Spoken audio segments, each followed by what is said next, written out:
ఒక్క నిమిషం ఒళ్ళే ఒక్కటే మాట నేను చెప్తా.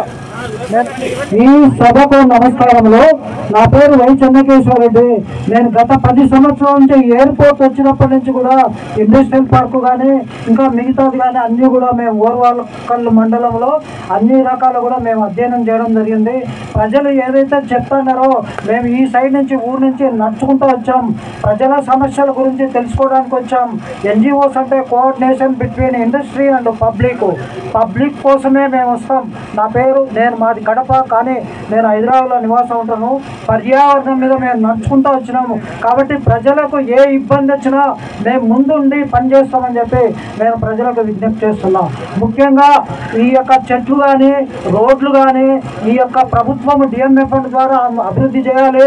డిఎంఎఫ్ ఫండ్ ఖచ్చితంగా మనకు ఈ ప్రాంతంలో వచ్చేది 3-4 కంపెనీలు ఇక్కడ ఉన్నాయి కాబట్టి ఆ డిఎంఎఫ్ ఫండ్ ద్వారా అన్నీ కూడా రోడ్లను వేస్తూ ఇంకుడు గుంతలను అదేవిధంగా కొన్ని క్లారిఫికేషన్ కూడా నేను చెప్తాను.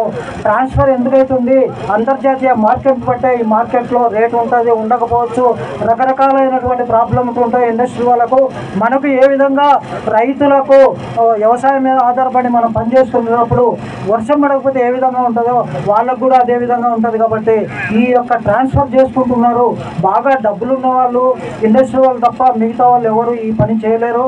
వాళ్ళు గతంలో సంపాదించినటువంటి వాళ్ళు అయితేనే ఈ విధంగా చేయగలుగుతారు.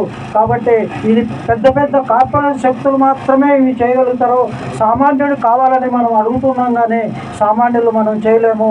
ఇప్పుడు ఉన్నటువంటి చట్టాల్లో ఈ యాక్షన్ అని ముందుగానే డబ్బులు అడ్వాన్సు రకరకాలైనటువంటి పరిస్థితి ఉంది. కాబట్టి మనం చెప్పబోయేది ఏంటంటే మేము రైతుల పక్షాన్నే, రైతులకు ఎలాంటి నష్టం జరిగినా దుమ్ము ధూళి వచ్చినా ఖచ్చితంగా యజమాన్యము వాళ్ళకు డబ్బులు కట్టేయాల్సిన అవసరం ఎంతైనా ఉంది. అదేవిధంగా ఎంఆర్ఓ కానీ ఆర్డీఓ కానీ కలెక్టర్ గారు కానీ రైతుల పక్షాన్నే పనిచేయాలని చెప్పి నేను విజ్ఞప్తి చేస్తూ ఉన్నాను. రైతులకు అన్యాయం ఎలా జరుగుతుందంటే భూమిలోంచి నీళ్లు రాకపోతే మనకి ఇబ్బంది. ఇక్కడ ఉన్నటువంటిది ఇది నేను ఒక క్లారిఫికేషన్ అడుగుతున్నాను.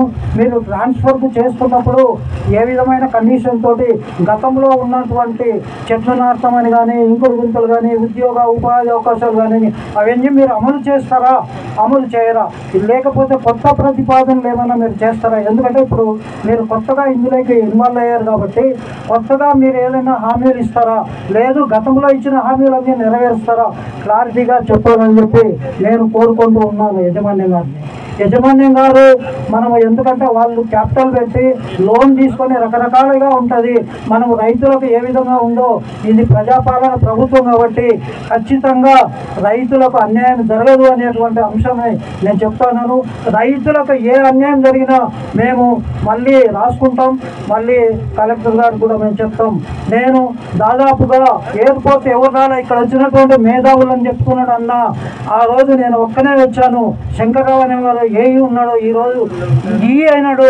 నేను ఒక్కనే అటెండ్ అయ్యాను, ప్రజల పక్షాన మాట్లాడాను. నేను ఎయిర్పోర్ట్లో భూములు తీసుకున్న వాళ్ళకు ఉద్యోగాలు ఇవ్వాలని చెప్పి అడిగాను.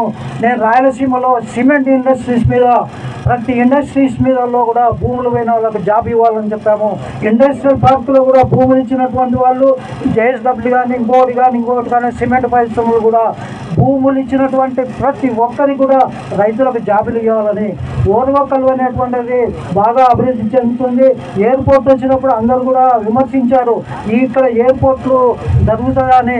అప్పుడు ఇక్కడ కేరళ పోవడానికి వస్తుందని కొంతమంది చెప్పారు. ఇప్పుడు బ్రహ్మాండంగా నడుస్తుంది. ఈ రాయలసీమలో కర్నూలు జిల్లాను బాగా డెవలప్ చేయాలనేటువంటి అంశం మీద ఈ యొక్క రాష్ట్ర ప్రభుత్వము కేంద్ర ప్రభుత్వం కూడా మనకు నిధులిస్తూ ఉంది.